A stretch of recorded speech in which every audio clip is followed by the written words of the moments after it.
Hola, ¿qué tal? Bueno, vamos a hacer otro programa de preguntas y respuestas. Hemos visto que es un formato que a muchos de vosotros por lo menos os gusta y bueno, de esta forma, pues bueno, atendemos a los temas que parece que especialmente os interesan, ¿no? Bien, vamos a ver. Bueno, antes de nada, ya sabéis que si queréis ayudarnos, la forma más directa en este momento es que os suscribáis al canal haciendo clic simplemente en suscribirse. Ya sabéis que no tiene ningún coste. Ya somos, bueno, más de 1000, ya tenemos hay más de 1000, más de 5000 suscriptores en muy poco tiempo. Y vamos a ver si potenciamos de esta forma el canal de YouTube. Bueno, además, por supuesto, si la información que os parezca interesante, por favor difundirla y proponer a otros que se suscriban al canal. Si alguien también quiere hacerse miembro, pues pagando una pequeña cuota, pues estupendo. Bien, vamos a empezar con María de Lourdes Ledesma Fonsé, que escribe desde México.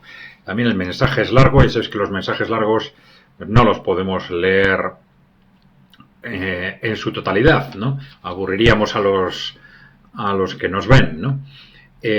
Bueno, pero está profundizando en este concepto criticando el concepto de izquierda y derecha desde la perspectiva de México. Dice, como mexicana, izquierda y derecha se han utilizado como instrumento de manipulación, han implementado un metadiscurso ideológico de medias verdades y por ende mentiras dirigidas a la población, quienes soportan el impacto económico de las decisiones de los que están arriba.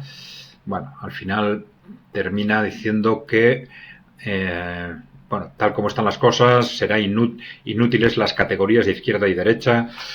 Bien, vamos a ver. Bueno, hay que ser prudentes en estas valoraciones porque la situación no es la misma en unos países y en otros.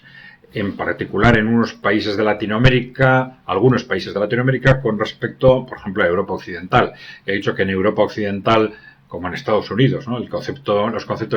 Las realidades de los conceptos de izquierda, derecha o centro desaparecieron en los años 90 con el final de la Guerra Fría y la homogeneización que se produce alrededor en la práctica de lo que en la práctica ha sido un partido único en las que unos se llaman de izquierda, otros de derecha, otros de centro, pero esto es mentira. Al final se diferencian solo en matices y a través de esos matices pues se pelean en los medios de comunicación. Cuanto más se parecen, más se tienen que pelear, más se justifican a sí mismos porque los otros les agreden, etcétera, ¿no? Bien, pero en la realidad de Europa Occidental, claro, no es que los conceptos de izquierda, derecha o centro desaparezcan, esto es importante tenerlo claro, sino que una cosa es el concepto y otra cosa es el término.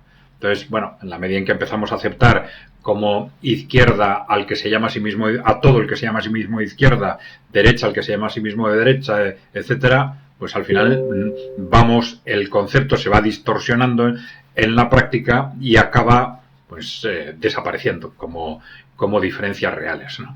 Bien, pero yo digo que una cosa es lo que ha sucedido en Europa Occidental y otra cosa es lo que puede pasar en otros países, ¿no? Bueno,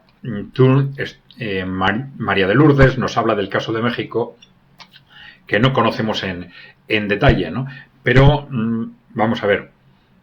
Sí es cierto que, en principio, otra cosa hay que respetar lo que en cada caso y en cada país sea una situación distinta, y también pues que haya muchas personas que se posicionen honradamente. Yo soy de izquierda porque para mí izquierda es defender a la gente frente al poder, digamos, por ejemplo. Bueno, y otros, que era el concepto tradicional de izquierda del siglo XX, si queréis. Y otros que digan, no, yo soy de derecha porque yo quiero defender a la gente defendiendo lo que hay que defender, pues de la tradición o de los valores tradicionales. Pues también es algo que hay que respetar. Pero bueno, sí es cierto que tal como en el conjunto de Occidente se están gestionando estas palabras, más que estos conceptos, estas palabras, pues primero, y esto es muy importante, ¿no?, que se están gestionando como un instrumento para dividir a la población, para dividir artificialmente a la población. Es decir, cuando los datos objetivos nos deberían llevar a un claro alineamiento de una mayoría grandísima de y una mayoría casi total de las personas con unos intereses comunes frente a un poder con muy poca gente, muy poca interesada en defenderla, en la práctica los conceptos de izquierda y derecha no ayudan al poder a dividir a la gente al 50%. Y al 50% que al final son trabajadores de derecha contra trabajadores de izquierda. Y esta es la realidad. Es decir, por ejemplo, desde el punto de vista de esa izquierda que se reclamaba defensora de los trabajadores asalariados, eso terminó hace mucho tiempo. En la práctica están ellos mismos apoyando situar en el otro bando al 50% de los trabajadores. Y esta es la realidad de estos conceptos, ¿no?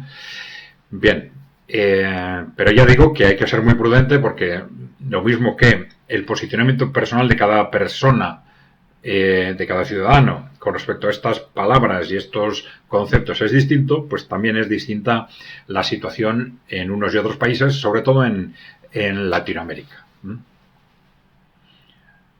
Bueno, ya dijimos eso sí, que esto sí nos tiene que llevar a ser prudentes tanto a la hora de utilizar las palabras izquierda, derecha o centro, porque estamos igual confundiendo al que nos escuchen, transmitiendo algo distinto de lo que realmente queremos decir, y también tenemos que exigir claridad al que nos utiliza esas palabras. Cuando cada vez más hay que desconfiar del que te viene utilizando la palabra izquierda, la palabra derecha o la palabra centro, porque casi siempre o se está engañando a sí mismo o está intentando engañarnos. Bien. Jesús Tapia. El abuso del lenguaje ha sido siempre una estrategia de dominación, nos dice. Usar los términos del adversario hasta vaciarlos de contenido es la jugada. Lingua terci imperi. Es una obra fundamental que describe este fenómeno. Sí, sin duda. Sin duda. Bueno, y en este conceptos de izquierda, derecha o centro es muy evidente. Sobre todo, esto pasa en general los términos que tienen un componente ideológico fuerte tienden permanentemente a distorsionarse. Los que los valoramos positivamente les aportamos características positivas a ese término, los que los valoran negativamente les aportan características negativas, y entonces cada uno tiene una interpretación distinta de lo que esa palabra quiere decir, ¿no? Pero además, bueno, ya lo hemos dicho, con estos términos de izquierda, derecha o centro, se está facilitando algo tremendo, que es la división permanente y artificial de la población al 50%, algo que no debería ocurrir nunca y que nadie que quiera realmente defender a la población debería aceptar. Bueno. Pablo Beunza nos dice: son direcciones a la derecha y hacia la izquierda, son conceptos mentales que posicionan a la persona en una seguridad de lucha o defensa dentro de la burguesía. Si el proletario no llega a ejercer lucha, demanda lo mismo. Si es un acomodado, demanda defensa ante ese tener que compartir. Al final se trata de lucha y defensa. El etiquetar es sinónimo de apego mental del ego.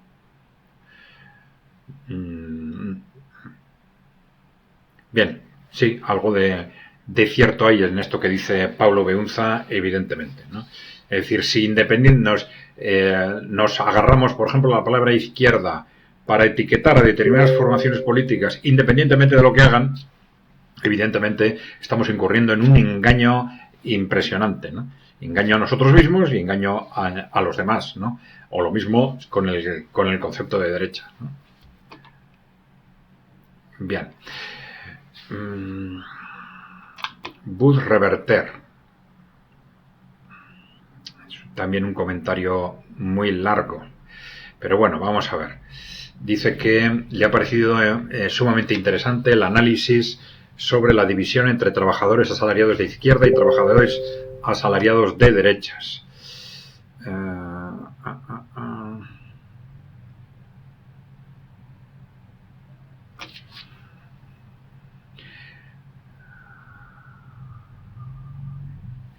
También habla de este tema del impuesto sobre la renta de las personas físicas, el IRPF, que efectivamente en muchos países occidentales se ha transformado y ha tenido un impacto muy fuerte en la configuración social, ¿no? Y algunos dicen, pero claro, esto necesitaría un análisis estadístico profundo que yo, desde luego, nosotros en el CAI Center no hemos realizado, pero dicen que en la práctica un impuesto que nació para, digamos, detraer recursos de los ricos hacia los pobres, por decirlo de alguna forma, ¿no? En la práctica, como los ricos, pues a través de otros instrumentos, sociedades interpuestas, ahorro, etcétera, evitan pagar en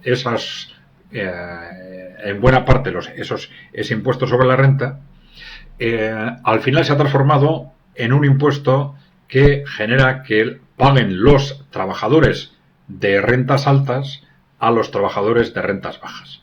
Y esto, pues según algunos, es un instrumento clave para que unos trabajadores se sientan identificados con el concepto de izquierda y otros con el concepto de derecha. Es decir, una forma de dividir a la clase trabajadora, ¿no? Bueno, ya digo que esto necesitaría un análisis estadístico que nosotros no hemos hecho ni hemos dispuesto, ¿no?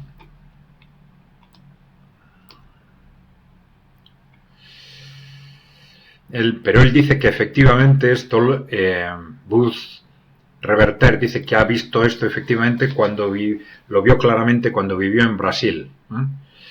Dice, cuando Lula facilitó a los pobres la posibilidad de acceder a la clase media, lo hizo perjudicando a la clase media tradicional. Esta clase media que es clase trabajadora de más nivel de renta, digamos.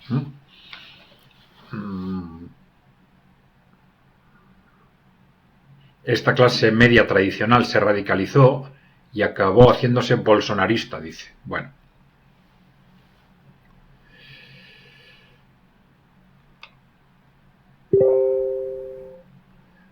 es un comentario muy largo, no podemos detenernos más, pero bueno.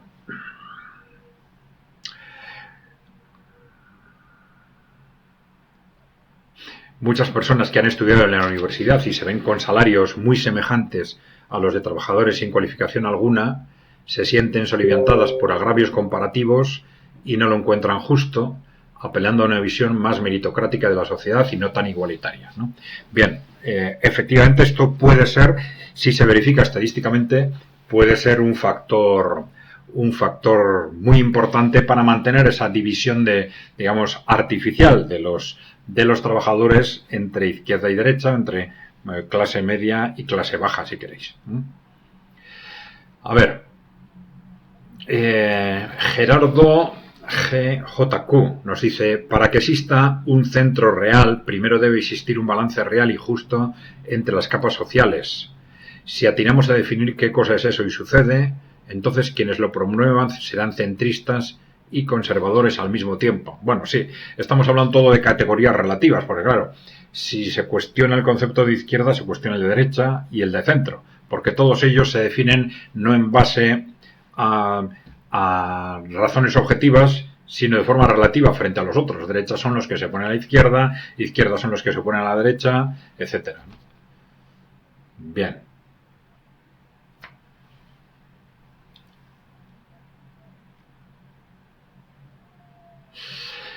A ver, ISL Núñez nos dice, no creo que ser centrista promueva necesariamente ser conservadores. Bueno, el centrismo defiende el justo equilibrio entre los intereses de los trabajadores y los intereses de los empresarios.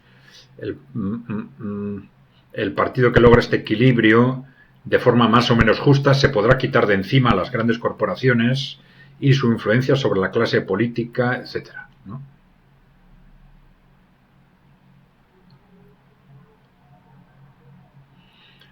Bueno, dice, si te fijas, no existen hoy día partidos de centro equilibrados. Bueno, es que, claro, no es que no existan partidos de centro. Yo creo que en realidad se ha llegado a un nivel de homogeneización tal que el centro, la derecha, la izquierda, todo se confunde, ¿no? Y no se hace necesario, o todos son de centro, según dicen algunos, o sea que no tiene mucha importancia tampoco seguramente ese concepto, ¿no? Lo que hay que cambiar o no en la sociedad seguramente se define más en base a razones objetivas. Esto es justo, es bueno para la gente o no, más que en base a esos conceptos de izquierda, derecha o centro, creo yo. Es decir, que puede suceder que en un momento determinado esas medidas que hay que tomar sean consideradas de izquierda, en otro caso que sean consideradas de derecha y en otro caso que sean consideradas de centro. Las mismas medidas.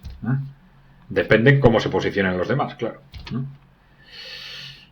A ver, Godson o Gosa TT5ME nos dice: si con la implantación de las CBDCs, de las monedas digitales, vamos a decir, tanto por parte de los gobiernos occidentales como por parte de los BRICS con su nueva divisa, ¿qué capacidad tendremos de proteger nuestros ahorros si en cualquier momento pueden dificultar la tenencia de oro o de criptos de particulares, la vivienda, etcétera? Bueno, vamos a ver. Es que esas monedas digitales pueden ser en parte un avance y pueden ser también efectivamente una pérdida de libertad, pero también depende hasta dónde lleguen, ¿no? Porque, es decir, si se introducen a efectos de intercambios internacionales solo, como han propuesto algunos, si se introduce como una moneda complementaria, pero claro, sí, desde lo más peligroso de esta moneda es que no es como las monedas actuales intercambiable por dinero físico, ¿no? Quiero decir que no es una moneda que tú puedas ir al banco y pedir que te la den en billetes, que te den el valor en billetes, ¿no? Y eso es un poco lo que de alguna forma te deja en manos del regulador, que puede establecer, tomar medidas con respecto a ese dinero que tienes en el banco sin que tú tengas defensa frente a ello. Es decir, el hecho de que tú puedas retirar el dinero del banco y llevártelo en dinero físico es una barrera contra las medidas que pueda adoptar el sistema financiero en su conjunto. Pues no sé, vamos a suponer que ponen un impuesto sobre los depósitos, que es un impuesto altísimo. Pues yo en lugar de pagar ese impuesto me llevo el dinero físico, ¿no? Entonces ahí hay una barrera que con esas monedas estrictamente digitales no existe. Bueno, ahí puede haber un riesgo. Vamos a ver, porque claro, lo que ocurre es que en Occidente, teniendo en cuenta las medidas cada vez más extrañas, más drásticas y más bárbaras que se están tomando por parte de las élites corporativas o se está amenazando con tomar, pues esto ha llevado a que los ciudadanos tengan una desconfianza enorme con respecto a todos los avances técnicos y tecnológicos, ¿no? Entonces, pero puede suceder también que estas medidas tengan componentes de avance tecnológico que sean importantes en sí mismas, ¿no? Entonces, bueno, yo creo que con estas cosas siempre hay que ser prudentes, porque claro, ya digo que nos han situado como consecuencia de que todos los avances tecnológicos están siendo gestionados en Occidente a favor de los intereses de las grandes corporaciones, pues nos están haciendo a todos desconfiar de los avances tecnológicos, ¿no? Entonces, bueno, pues vamos a ver esto cómo evoluciona, ¿no? A ver, Horacio Lira dice: izquierda y derecha son coordenadas burguesas. ¿Hay algún pasaje de los clásicos del marxismo en que estos se proclamen de izquierda? ¿No han leído a Lenin? Bueno, esto creo que ya lo hemos comentado, efectivamente. La izquierda y la derecha, la izquierda era el movimiento de la burguesía frente a los estratos más tradicionales. Esto a principios del siglo XIX, si se quiere. Efectivamente, además son conceptos relativos, son conceptos más de lucha electoral que de otra cosa, y en este momento, ya lo he dicho, son instrumentos para engañar masivamente a las poblaciones occidentales, fundamentalmente en Europa y en Estados Unidos. Bueno, aquí dice también algo similar David en Neto. Dice: tenéis razón, ni Proudhon ni Marx hablaron jamás de izquierda, y Lenin lo consideraba infantilismo burgués arribista.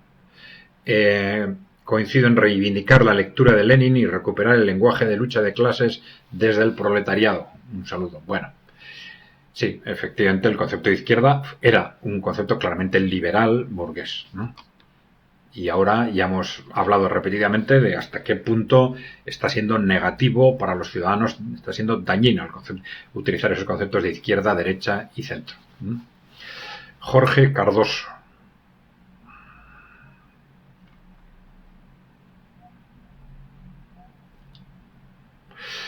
A ver, dice, a ver si no creemos que dejando a un lado esos términos de izquierda y derecha no podríamos utilizar otra metodología. Por ejemplo, habla de un gran bloque centrista, posmocapitalista. Bien, con liberal conservadores, socioliberales, etc. Socialdemócratas críticos con el liberalismo, pero woke. Y luego a la derecha y a la izquierda de ese núcleo centrista se encontrarían los populistas anti-woke y antisistema. Bien, sí, pero siempre estás utilizando otra vez los conceptos de derecha e izquierda. Pero bueno, esto es sí de alguna forma lo que está sucediendo. Es decir, todo ese primer bloque al que nosotros llamamos el partido único se está cada vez se está autoafirmando, lo hemos visto claramente ahora en Europa, ¿no? En ese consenso interno frente a la reacción de los ciudadanos que se manifiesta a través de lo que desde el bloque central se llama populismo, ¿no? Populismo conservador o populismo progresista o, entre comillas, de más ligado a las fuerzas tradicionalmente de izquierdas, ¿no? Pero esto es efectivamente cómo se están moviendo las cosas en Europa, ¿no? En Europa por lo menos, ¿no? No tanto todavía en Latinoamérica o en Estados Unidos. A ver, Gonzalo nos dice: gracias por demoler esta falacia intelectual con que se manipula la opinión pública.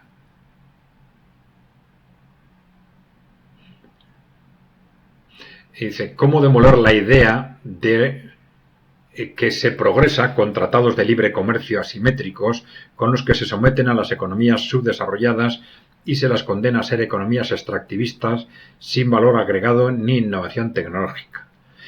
Bien, sí, efectivamente, es un tema interesante que yo creo que de alguna forma ya se está derribando por sí mismo, en la medida en que las economías occidentales hasta ahora dominantes, que eran las grandes defensoras del libre comercio, ya precisamente por su mayor debilidad económica se están volviendo intervencionistas y cuestionando el libre comercio internacional, etcétera, ¿no?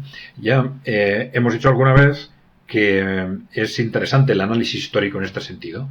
Es decir, en el siglo XIX teníamos los grandes defensores del libre comercio eran los británicos. ¿Por qué? Porque la revolución industrial empieza en el Reino Unido y entonces allí tienen una ventaja tecnológica frente a los otros países y entonces son los grandes defensores del libre comercio porque es lo que les permite arrasar con los productores de otros países, ¿no? Sin embargo, aparecen enseguida las teorías de defensa frente al libre comercio, teorías intervencionistas de defensa frente al libre comercio, donde aparecen en los países que se empiezan a industrializar, que intentan empezar a industrializarse y sobre todo se desarrollan, pues, por ejemplo, en Estados Unidos y en Alemania en el siglo XIX.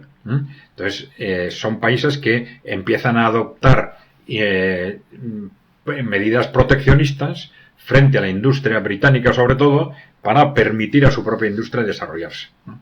A partir de ese momento, pues se desarrolla evidentemente la industria alemana por un lado, la industria norteamericana, y curiosamente, en la medida en que en el siglo XX las potencias occidentales en general se vuelven líderes económicos del mundo, se vuelven también defensores del libre comercio, porque es lo que les permite de alguna forma irrumpir y destruir los mercados de los productores de Asia, África o Latinoamérica, ¿no? En los últimos años vemos, como he dicho antes, que estamos ante el reflujo. Resulta que las empresas, las industrias de Occidente se están viendo cada vez más débiles frente al empuje de Asia, de China sobre todo, y entonces toda la ideología de libre comercio que defendían hasta ahora la están metiendo en el cajón y empezando a hacer planteamientos proteccionistas, ¿no? Bueno, ¿esto qué quiere decir? Que, bueno, al final seguramente lo mejor está en un punto intermedio, es decir, ni el libre comercio puede ser un criterio absoluto, el que se comercie entre las naciones es bueno, pero ni el libre comercio puede ser un criterio absoluto, ni tampoco el proteccionismo puede llevarse a límites de que se impida el comercio internacional, ¿no?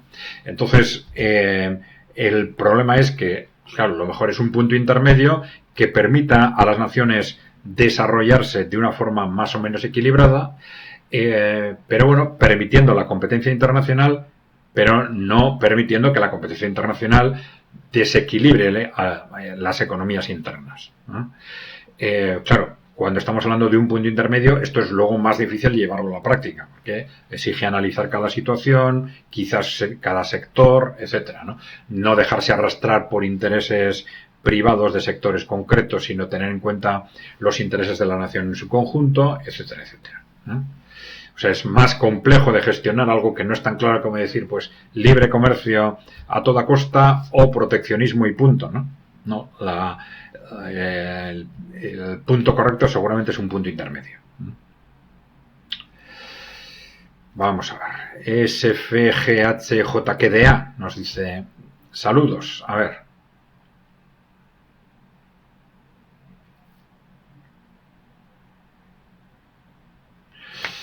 Quería saber si existe la posibilidad de que se explique el tema del funcionamiento de los sistemas económicos financieros que se implementan, porque hay mucha falsa información. Hablo del desarrollo de esas tendencias de plataformas de inversión. Ya. Bueno, vamos a ver. En principio, el que haya plataformas de inversión es algo, no es algo negativo. Plataformas de inversión, entiendo que te refieres a estas ofertas que aparecen en Internet. Bueno, esto en sí mismo no es negativo. Hay que tener en cuenta, vamos a ver, que el gran problema de muchos pequeños inversores es que no pueden dedicar tiempo suficiente a gestionar sus inversiones analizando el destino final de las mismas, la situación de cada empresa en la que se invierte, etcétera, ¿no? Entonces esas plataformas de inversión facilitan, digamos, diversificar, que inviertas, los pequeños inversores que inviertan de forma diversificada y de esta forma, pues, limitando los riesgos que asumen, ¿no? Entonces, no en sí mismo, si se hace evidentemente con la seguridad suficiente de que la plataforma de inversión de Internet es fiable, pues no veo que ella sea en sí mismo un elemento negativo. Ahora, no sé si quieres profundizar en algún aspecto concreto de estas plataformas. Bien.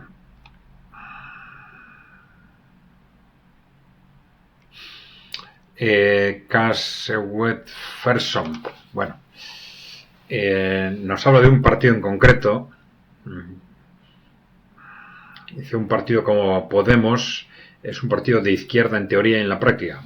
Estamos hablando siempre, ¿a qué le llamamos izquierda, no? Pero bueno, a mí me parece que son anticorporativistas. ¿Qué pensáis vosotros? Bueno,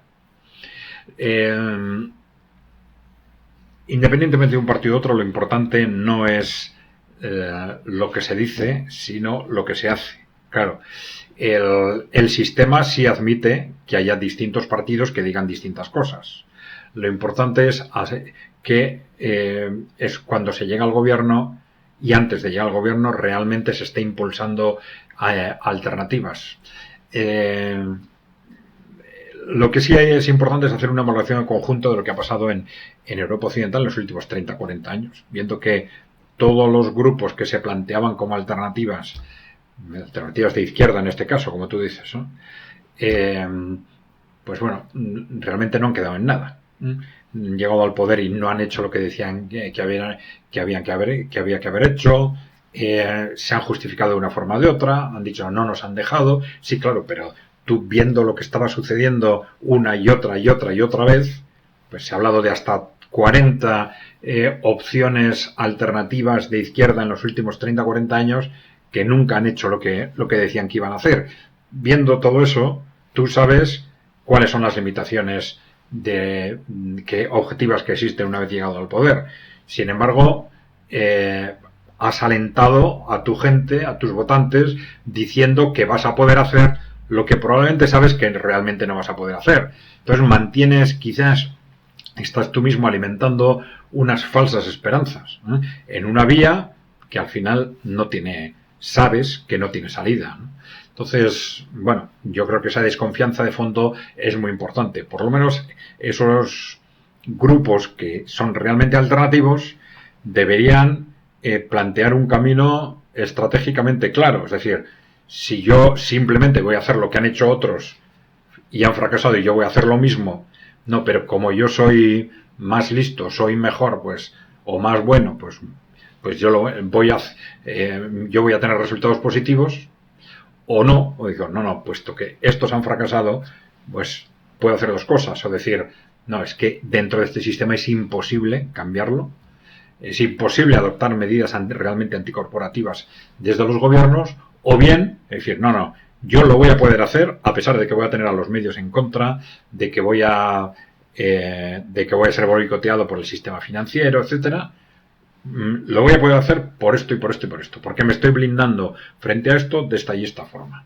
O voy a educar a la gente para poner los retos electorales en su sitio, pero el primer reto tiene que ser fortalecer mi estructura, tener una estructura muy amplia, muy formada, muy fuerte, con una altísima implantación social que me blinde frente a esos ataques mediáticos. O bien voy a conquistar los medios, o bien voy a conquistar Internet en una dimensión suficiente para que me permita hacer frente a esos retos. Pero claro, si al final toda mi capacidad y mi supuesta vocación reivindicativa la enfoco en unas elecciones que ya sé a dónde me llevan, pues bueno, hasta qué punto no estoy premeditadamente llevando a las personas a un callejón sin salida. Bueno, lo planteo como pregunta, porque luego todos estos criterios hay que ser prudente a la hora de aplicarlos a cada organización, y cada afiliado, cada ciudadano, cada votante, pues debe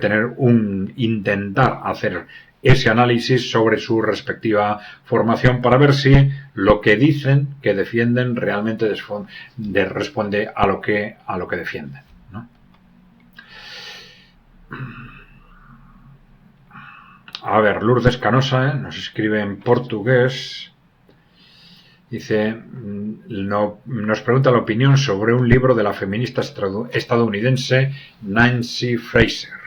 Habla del capitalismo caníbal. Cómo nuestro sistema está devorando la democracia, los cuidados y el planeta. Y lo que podemos hacer sobre ello.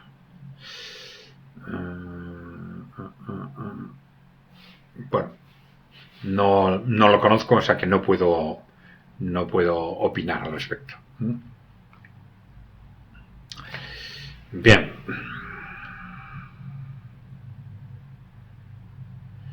Ferdimón Lima nos dice: se puede estar en contra del poder corporativo y la hegemonía occidental y defender los cambios socioculturales progresistas. Habla de casos de Cuba, de Brasil. Bien, sí, efectivamente.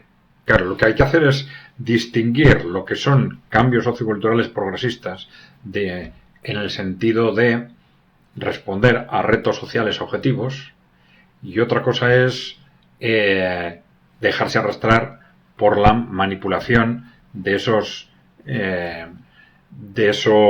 digamos, retos objetivos, esa manipulación corporativa, etcétera, ¿no? Bueno, ¿y esto cómo se diferencia? Bueno, pues esto es distinto en cada país, efectivamente, ¿no? Bien.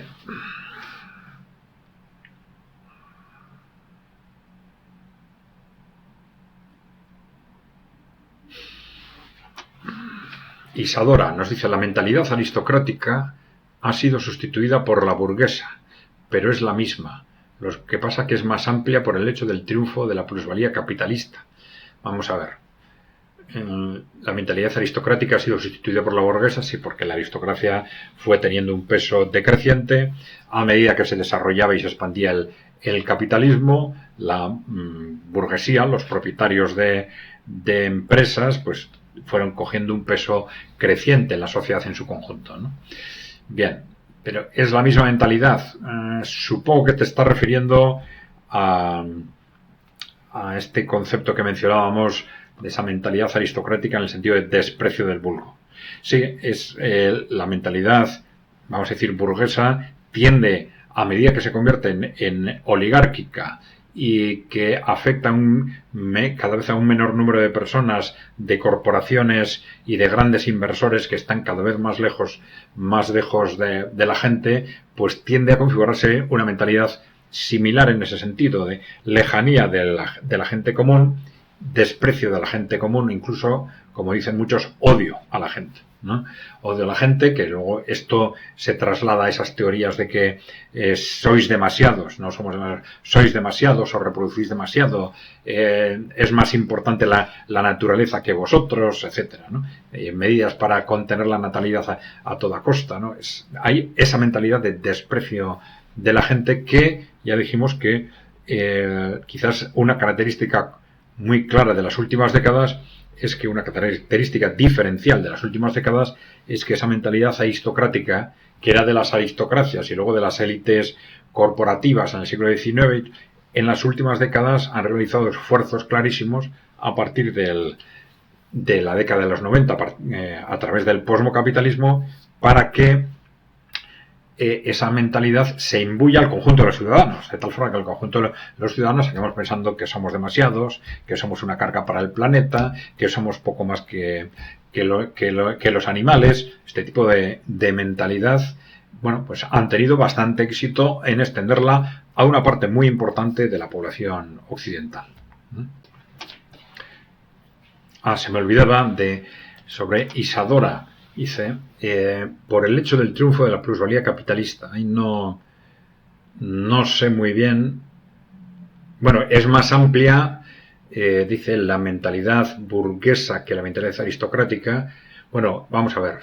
Quizás se refiere a que inicialmente los burgueses, los propietarios de empresas eran muchos, ¿no? Porque eran muchas veces, pues, propietarios de microempresas y a través de la concentración se han ido reduciendo. Ya sabéis que esto lo hemos comentado más de una vez. Es muy importante para entender el funcionamiento del capitalismo en los últimos 200 años, ¿no? A muy largo plazo hay una concentración empresarial creciente y esto lleva a que cada vez haya más trabajadores asalariados, cada vez menos autónomos y cada vez menos empresarios. De tal forma que ya por ejemplo, en Europa Occidental, los trabajadores asalariados son el 86%, los autónomos aproximadamente un 10% y un 9%, y los empresarios un 5% aproximadamente. Incluso en las regiones industriales más avanzadas de Europa, pues tenemos que los trabajadores asalariados pues son hasta un 92-93% de la población activa, un 5% aproximadamente son autónomos y un 2% empresarios, que es una consecuencia de esta evolución a muy largo plazo, de la concentración empresarial a través de las economías de escala, ¿no? Bien, y también dice Isidora que esto es por el hecho del triunfo de la plusvalía capitalista. Supongo que se refiere por el triunfo del capitalismo. Es decir, la mentalidad aristocrática fue sustituida por la burguesa, por la de los empresarios, por el hecho del triunfo del capitalismo. Supongo que se refiere a esto. Bien.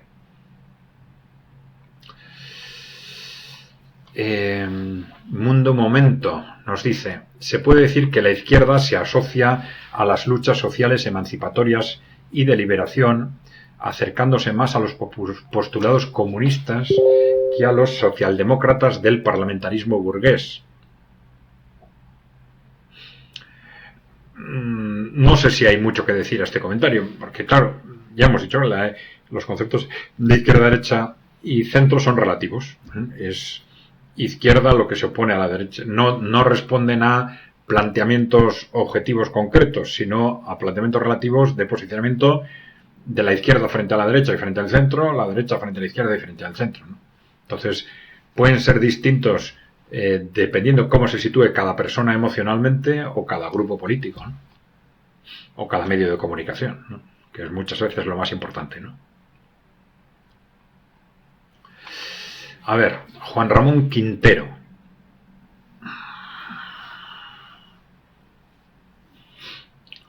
Dice, critica el sesgo, dice, la inmigración es causa de explotación laboral de los empresarios desalmados, dice. Bueno. Dice, en un país donde se regala la sanidad pública a inmigración ilegal, se otorgan sueldos sin trabajar a inmigración ilegal, donde se les forma y enseña el idioma, donde tienen recursos, alojamiento y comida gratis, ONGs, Cáritas, Cruz Roja, Banco de Alimentos, Beneficencia, etcétera, donde los empleadores o agricultores que no consiguen mano de obra del país, bien personas mayores impedidas, necesitan ayuda doméstica y tampoco pueden permitirse a alguien natural porque tampoco nadie quiere trabajar cuidando ancianos en su hogar, donde ellos, los inmigrantes, aceptan trabajos sin alta, con el fin de seguir obteniendo sus beneficios sociales, cuando al estar trabajando ya están insertos y no tendrían derechos a ellos. Encima, cuando estos empleados sin contrato entran en conflicto con el empleador, lo denuncian y este es detenido y condenado por un delito laboral contra los trabajadores. Es de risa escucharle decir que el 90% son objeto de explotación en nuestro país. Casualidad que ninguno desea volverse, sino aprovecharse de los impuestos de los naturales, y casi nadie desea aportar, cotizar e integrarse. Izquierda sí, pero primero nuestros trabajadores y nuestros autónomos, nuestro tejido productivo, nuestro futuro y luego el de los foráneos. Bueno, vamos a ver. Pues no vamos a estar de acuerdo, Juan Ramón. Vamos a ver. Datos objetivos.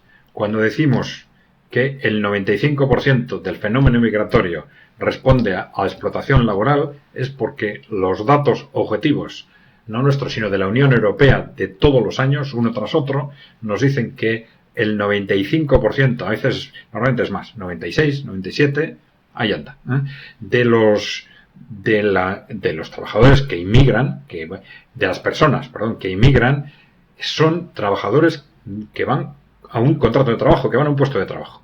No son esta amenaza que viene por el Mediterráneo en balsas o que cruzan la frontera ilegalmente en Estados Unidos, que es en lo que se centran los medios de comunicación para decirnos. Unos dicen, pues, la inmigración es un concepto de solidaridad, es ser solidarios con estas personas que están a punto de ahogarse en el Mediterráneo, y otros nos dicen, es que nos están invadiendo. Bueno, vamos a ver, independientemente de que haya parte de verdad en esto, no es el fenómeno migratorio. El fenómeno migratorio es la realidad objetiva de que a los trabajadores de otros países se les contrata porque son más baratos. Porque son más baratos. Punto. Y esto es lo que hace atraer gente. Es decir, vamos a ver. ¿Esto es explotación? Sí, es explotación. Claro, el argumento frente al concepto de explotación siempre es que el trabajador estaría peor sin este puesto de trabajo. Pero eso no implica que no haya explotación. Si en una situación normal yo puedo pagar 100 y gracias a que traigo un trabajador del extranjero le pago 80 o le pago 60, yo me estoy enriqueciendo gracias a esto, aunque esto esté mejorando la situación de ese trabajador, sigue siendo explotación. Yo estoy rompiendo el marco de lo que en mi sistema económico es razonable pagar, debería pagarse de acuerdo con la situación de la oferta y demanda del mercado de trabajo, lo estoy rompiendo para aprovecharme artificialmente de traer trabajadores de otro país. Y esto es algo evidente, es decir, que los trabajadores de extranjeros se les contrata porque son más baratos. Y esta es la fuerza fundamental que está detrás de los movimientos migratorios a los países industriales. Y esto no es algo evidente que el movimiento obrero tenía perfectamente detectado ya desde comienzos del siglo XIX. Y a todo lo largo del siglo XIX, los anarquistas, marxistas, socialdemócratas, todo el movimiento obrero, sindicalistas, analizan esto de esta forma. Los movimientos migratorios a los territorios industriales tienen como objetivo la disposición masiva de mano de obra barata. No es otra cosa. Y un segundo objetivo de dividir a la clase trabajadora. Es decir, de dividir a los ciudadanos. Porque ellos mismos decían, yo creo que el propio Marx hacía referencia a esto, los mismos grandes empresarios que gestionan, pagan y traen a esos trabajadores de otros países, luego financian a los grupos de unos trabajadores contra otros para que se peguen entre ellos. para que se asesinen entre ellos, decía incluso, para que se asesinen a navajazos entre ellos. Bien, y esto es más o menos muy claramente lo que ahora está sucediendo, no es otra cosa. El hecho de que estos trabajadores estuvieran peor en su país de origen no significa que no haya explotación. Porque claro, ese argumento si no, no sirve para todo, claro, ¿no? Es que si yo a este trabajador le estoy pagando una miseria, pero es que en el paro estaría peor, ¿no? Es el argumento de siempre, ¿no? No, la explotación tiene que ver con la dinámica empresarial interna de las empresas del país, de nuestro país, ¿no? No tiene que ver con que ese trabajador estaría peor si yo no le contratara, ¿no? Ese es un argumento que es absolutamente inválido. Bien. Otra cosa es, yo veo que hay, claro, hay una sensibilidad, entiendo, cuando esto se traslada a responsabilidades éticas, ¿no? Si decimos, bueno, efectivamente, la responsabilidad es muy clara en los primeros empresarios que hacen esos movimientos, pero también puede decirse, es que claro, si yo soy un empresario y mi competencia empieza a abaratar costes con ese tipo de contratos, pues claro, si yo no lo hago me sacan del mercado. Bueno, entonces la opción es soy empresario o no soy empresario, pero me están obligando a hacerlo, ¿no? Entonces claro, eso llevaría a trasladar la responsabilidad a los primeros empresarios que lo hacen y evidentemente a los responsables políticos que no regulan esto adecuadamente, ¿no? Y no es algo absolutamente fácil de regular. El Banco Mundial propuso hacerlo a través de un impuesto a la contratación de trabajadores extranjeros que compense esos diferenciales de retribución, ¿no? Bueno, que compense en la medida necesaria. Pero no se quiere hacer porque, vamos a hablar claro, los que mandan en nuestros países son los empresarios, o mejor dicho, los grandes empresarios. Y estos grandes empresarios han hecho y siguen haciendo muchísimo dinero en lucrándose artificialmente con la explotación de los trabajadores extranjeros. Y este es como digo, el 95% del problema, ¿no? Bien, Javier López. El que llamas posmocapitalismo es marxismo cultural liberal. Las etiquetas son engañosas y muy maleables. Es mejor acudir a las descripciones de hechos y sus consecuencias. Claro, sí, pero necesitamos también denominaciones para explicar los periodos, los fenómenos, etcétera, ¿no? Pero claro, marxismo cultural liberal, eso es un término utilizado, por ejemplo, en Estados Unidos, ¿eh? Un término muy utilizado en Estados Unidos fundamentalmente para intentar cuestionar el posmocapitalismo, porque en base a un término derogatorio. ¿Por qué? Pues porque el marxismo tiene una muy mala imagen en Estados Unidos, y entonces si yo digo estos son marxistas, pues evidentemente los estoy destruyendo desde el punto de vista de imagen, ¿no? Y entonces allí le llaman marxismo cultural, pues como una forma de... Pero bueno, hay una relación muy indirecta. ¿Qué relación hay entre estos movimientos socioculturales del posmocapitalismo y el marxismo? Pues en el fondo yo creo que ninguna. Es que no tienen absolutamente nada que ver. Pero sí hay una relación indirecta a través de lo que fue la Escuela de Frankfurt. La Escuela de Frankfurt luego en su traslado la Escuela de Frankfurt por un lado, y la Sociedad Fabiana en el Reino Unido. Bueno, la Escuela de Frankfurt, en el momento en que se traslada a Estados Unidos, a partir de los años 30, pues empieza a ser claramente instrumentalizado en base a intereses corporativos, y a partir de ahí se desarrollan algunas teorías para poner al servicio los conceptos de la Escuela de Frankfurt al servicio de las grandes corporaciones, y algunas de ellas fueron utilizadas luego en los años al final de la Guerra Fría, luego para soportar lo que luego han sido algunas de las bases del posmocapitalismo, ¿no?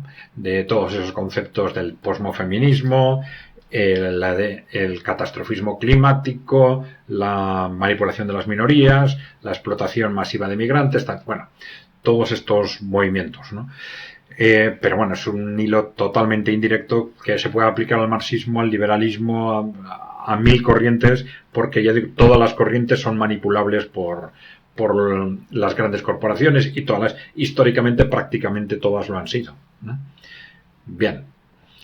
Por el concepto de posmocapitalismo, bueno, está haciendo referencia a esa vertiente del capitalismo que se ha apoyado en los conceptos del posmodernismo, porque algunos hablan de las corrientes posmodernas, pero a nosotros no nos gusta decir simplemente posmodernismo, porque el posmodernismo es más que todo esto, ¿no? Hay corrientes culturales, filosóficas, que no nos atrevemos a cuestionar.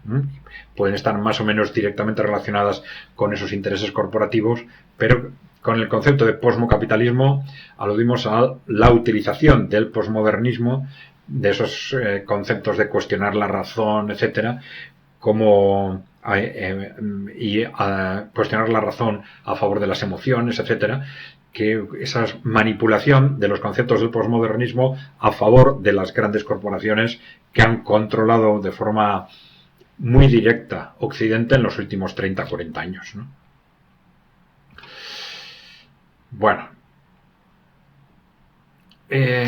Sandra Deger nos habla teoría Heartland, autor Halford John Mackinder. Sí, bueno, es esta teoría que hace referencia a la importancia de geopolítica, está relacionando la geopolítica con los espacios geográficos y hace referencia a la importancia de que quien controle el centro del mundo, algunos hablan de Eurasia y otros hablan del centro de Eurasia, ¿no? Pero bueno, del quien controle ese centro terrestre del mundo, pues al final va a controlar el mundo, ¿no? Bueno, también se ha dicho que los países anglosajones pues controlan el mundo por la vía marítima, ¿no? A través del control de los mares, mientras que los países euroasiáticos tienden a defender el peso de las potencias terrestres. Y en la medida, y esto se ha dicho mucho últimamente, en la medida en que Eurasia sea capaz de interrelacionarse, de articularse de forma común, pues van a ser capaces efectivamente de controlar, de hacer frente al dominio anglosajón y de controlar el mundo de alguna forma, ¿no? Bueno, Javier López.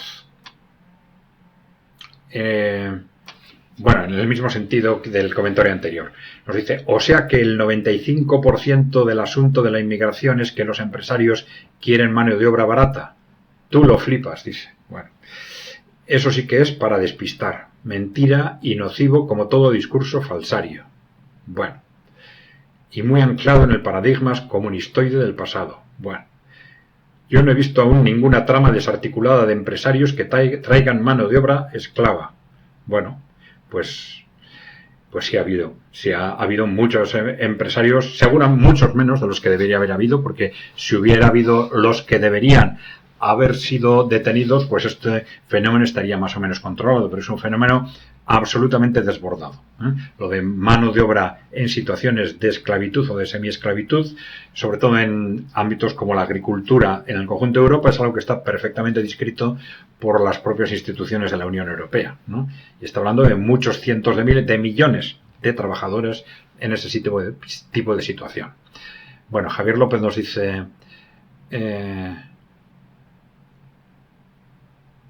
Más bien veo a la Open Foundation de Soros detrás de toda esta invasión. Y por cierto, trabajan pocos. Muchos cobran ayudas estatales y mientras cobran nos destruyen. Igual que tu gobierno. Tu gobierno parece que está identificándonos con el gobierno español, supongo, no sé. Bueno, pues vamos a ver, esto es interesante, ¿no? Bueno, pues te parecerá extraño, te parecerá flipante, pero ya he dicho que este 95, 96, 97% son datos objetivos de la Unión Europea repetidos un año tras otro, tras otro, tras otro. Es decir, otra cosa es que los medios de comunicación nos estén engañando sistemáticamente. Pero la inmigración no son esos personas que vienen a través del Mediterráneo, que es lo que nos están diciendo. No es así. Ni los trabajadores que vienen de forma irregular. No es así. Esos son ese 3-4%. No es más. No está este comentario está anclado en los datos objetivos, no en ningún paradigma ideológico. Bien. Lo de tramas desarticuladas existen, y existen muchas. y hay detenciones repetidas. Digo, muchas menos de las que debería haber, porque la propia Unión Europea está hablando de millones de trabajadores extranjeros en condiciones de esclavitud o semi-esclavitud en el trabajo agrícola. Bien. Muchos cobran ayudas estatales, que no digo que no suceda, personas que estén cobrando ayudas estatales ilegalmente, personas que vengan ilegalmente, sí, pero eso es otra cuestión. Y ya digo, tanto los que defienden la inmigración en base a que ese es el hecho migratorio, que es un tema de solidaridad, es mentira. La migración no tiene nada que ver con la solidaridad, es una explotación sistemática, búsqueda sistemática de mano de obra barata. Y otro problema es que efectivamente eso es responsabilidad de los empresarios, ya lo hemos dicho antes. Puede ser responsabilidad de los primeros empresarios, de los que adoptan las primeras decisiones, pero luego ya es fundamentalmente responsabilidad de los gobiernos, que toman o no toman las medidas necesarias para que esos procesos se continúen, ¿no? Y evidentemente nuestros gobiernos, que están a las órdenes de las grandes corporaciones, no lo hacen porque las grandes corporaciones no quieren que se haga. Vale. Y ya digo, desde el punto de vista de los análisis que en el movimiento obrero se hacían desde el siglo XIX, estaba perfectamente claro que aquí hay dos objetivos. Primero, enriquecimiento artificial en base a disposición masiva de mano de obra barata. Y segundo, división, controlar mejor la sociedad en base a tener una sociedad dividida. Y parece muy claro que estamos avanzando en esos dos procesos a toda máquina. Pero bueno, es un tema clave en este momento. Javier López, si quieres, estoy dispuesto a profundizar en esto, en los datos, danos alguna información al respecto, dinos en qué no estás de acuerdo y continuamos debatiendo en un debate en el que es muy importante poner datos sobre la mesa y contener los aspectos emotivos.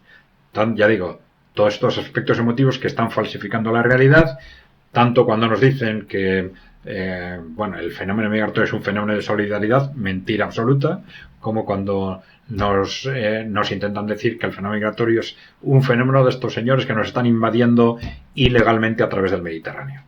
Son dos mentiras absolutas. Bien, pues si os parece, vamos a dejarlo aquí por hoy. Ya sabéis, si queréis ayudarnos, suscribiros al canal. O suscribiros o difundir nuestra información. Suscribiros, simplemente hacer clic en suscribirse. También difundir esta información, la información que os parezca interesante, proponer a otros que se suscriban. Si alguno quiere hacerse miembro del canal, pues por supuesto encantados. Dejarnos comentarios, propuestas, sugerencias, preguntas. Intentaremos irlas respondiendo a través de estos vídeos de preguntas y respuestas. Y nada más por hoy. Pues muchas gracias por vuestra atención. Un saludo.